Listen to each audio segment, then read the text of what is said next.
Today on TRIFLIX Fix, we're reviewing this bad boy.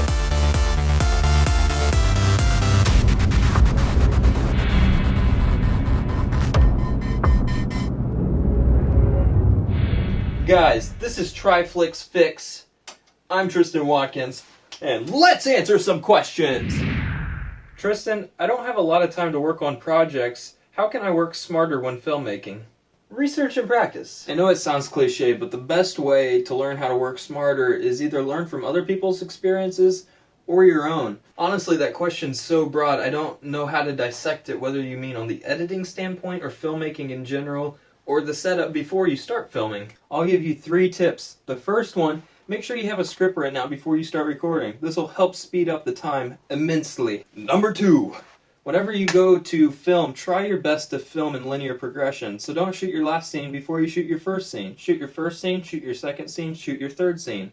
This way, whenever you go to work on your timeline, all of your footage will be dropped down in the order you shot it in. Number 3, when working on clips inside the timeline, try your best not to do your color corrections until the very end. This will save you time on rendering clips that you probably didn't need to do. Save you a lot of time. What are you trying to accomplish? I'm not sure if that's a rhetorical, condescending question or a real question, but I like helping people, and I like making films. So I try to combine the two and help people make films while I make films. That's what I'm trying to accomplish. Next question. When will TRIFLIX have an episode about DSLRs?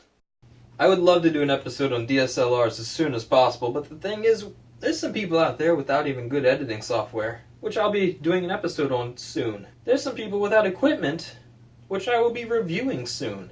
Today. And there's also some people out there that can't afford DSLRs just yet, so I'm going to give them a little bit of time to save up that dough, that cash, them fat stacks to go lay down on a good DSLR, which I will be recommending soon. And then we will be doing an episode on DSLRs. So to answer your question, soon. Have a good day, sir. Can I see a comparison between the footage with and without the rig you made last episode? Preferably with the GoPro. Thank you. Yes. Yes, we can. But here at TRIFLIX Films, we don't just settle for GoPros. We take it 3 steps farther. We will be reviewing the Handycam, the DSLR, the cell phone, and the GoPro. Let's do it.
I was really happy with how this rig turned out. The results actually exceeded my expectations, and you're probably thinking, wow, your expectations must be pretty low because they were both shaky. But the one thing I would like to point out is if you go back and compare the footage, the difference is, going handheld, the motion was very jerky, a lot of motion blur going on, and it'd be a little more difficult to find tracking points. Versus the universal rig, which was more smooth towards the ends of the movement, less jerky, resulting in less motion blur. You're probably wondering, what does motion blur have anything at all to do with stable shots? Well, I want you to do something. Spin really fast.